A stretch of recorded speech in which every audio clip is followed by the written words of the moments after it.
Today we have a fun hand featuring three of my favorite poker players. We have Rampage Poker, who loves to get it in drawing dead, Mariano, who loves to get in there and battle, and Lex O, who also is not afraid to battle. This is a wild hand. You're going to enjoy it. Let's get right to it. Defense. Well, this is part of the feedback we would love for next time. We're going to run this game once a month. And we look forward to hearing all of your suggestions. We got a lot of great feedback last time and made improvements to this game. I look forward to it being even better next month. Rampage. Rampage.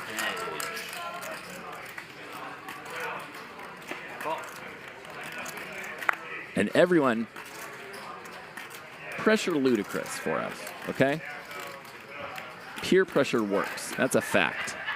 The one thing I've learned in life, peer pressure is highly effective to get people to do things. We are playing 25-50, no limit Texas Hold'em with a bunch of weird bounties put in this hand. There's some limps, and then Action Dan brings the action. He raises it up to $400 out of his roughly $60,000 effective stack with 8-5 offsuit. He likes the action.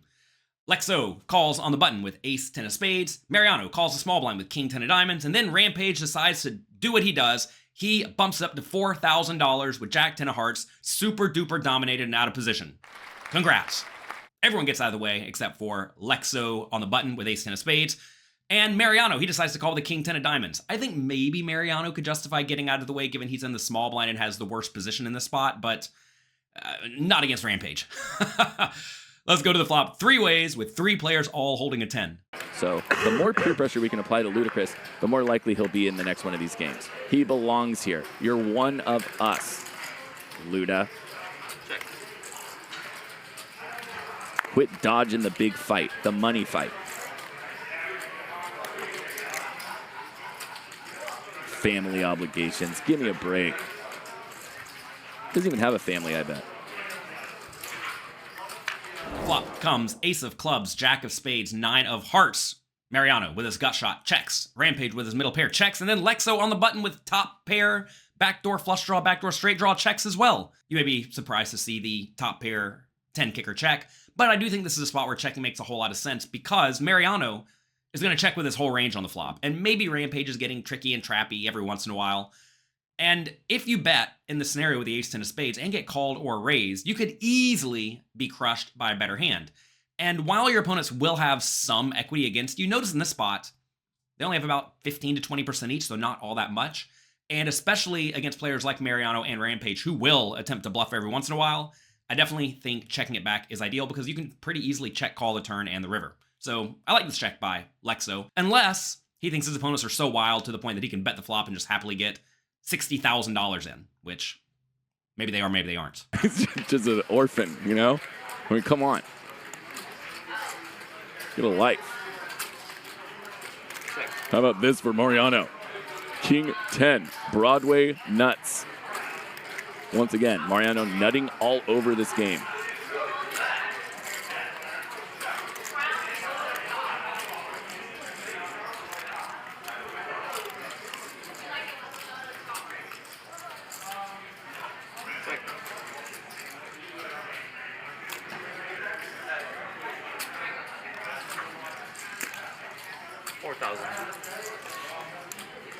The turn is the queen of clubs, giving Mariano the nuts, Rampage, open-ended straight draw and third pair, and Lex O, top pair and open-ended straight draw. Mariano continues checking, which I like. This is a spot where I think a lot of people just automatically bet with the nuts. The problem, though, is that if you bet here, it looks pretty strong, and you can easily have all sorts of good hands, and you're not going to get raised that often at all.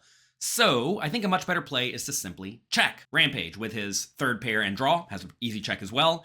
And then Lex O decides to bet $4,000. I think this is fine and reasonable. Although, if you wanted to keep checking, I really don't mind it, especially since there aren't all that many bad rivers for him. This is a spot where I think if he lets it go check, check, check, he can easily bluff catch on the river and never get check raised. And if you've ever watched Mariano or Rampage play, they're not afraid to check raise. So while I do get the idea of value betting for $4,000 just to get calls from pairs and draws, I think it might be better to let it go check, check, check, planning to call any river bets. That said, he goes 4,000. Let's see how Mariano responds with the nuts. Like so. Gonna try to buy it. What do you do here as Mariano? What's the line to maximize profit here? There's so many hands that just aren't calling a raise. So tell me, what do you think Mariano should do to maximize value in this scenario? Should he call? Should he raise to 16,400? Or should he go all in? Take a second, think about it, and let me know what you think you should do in the comment section down below. And while you're down there, click the like and subscribe button for me. Even though it's so enticing to raise here, you're like, oh, I have the nuts, I should raise, I should get more money in. But you have to think about what your opponents likely have, and how many of them are really calling raises. I don't know. It's a really scary board, is the thing.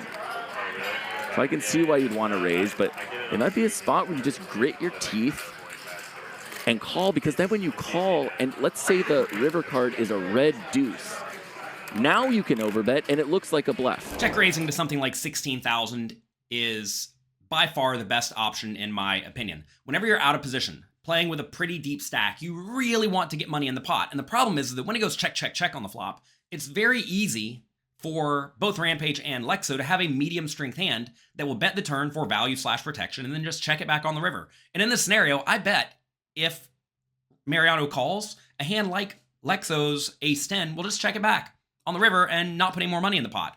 Whereas when you check raise, you put that hand in a pretty rough scenario because top pair with an open-ended straight draw is pretty good.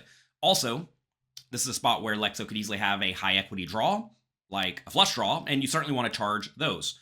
And finally, this is a spot where I do think Mariano should be putting in a fair number of check raises with bluffs because Lex O's range is likely not all that premium in the spot to bet small on the turn. So when you're out of position with the nuts against a range or two ranges that should be kind of medium strength, this is a really, really good spot to put in a raise because you can't count on a whole lot more money going into the pot on the river. He goes 16-4. Let's see what Lex O does. Rampage thinking about getting stupid here. Rampage, no. Do not do this, Rampage. Rampage, you are really worrying me now. Don't do it. Oh, no. Oh, the longer he waits here, the more likely he is to make a bad decision. Just get those cards in the muck. Every second that goes by, the likelihood of him punting, he's all in. Oh, no. I presumed Rampage was just going to easily put his cards in the muck. But I forgot who Rampage was for just a second. He loves to go all in drawing near dead. Now let's see what Lex O does. Oh, no. Oh, my. Rampage. Drawing to a chop if he hits a king. Cool. I have 3 outs. 3 outs That is to unlucky. chop. Wait, hang on. Rampage, after going deeper into this game, punts it off. The most Rampage way to end this stream, and he won't get there.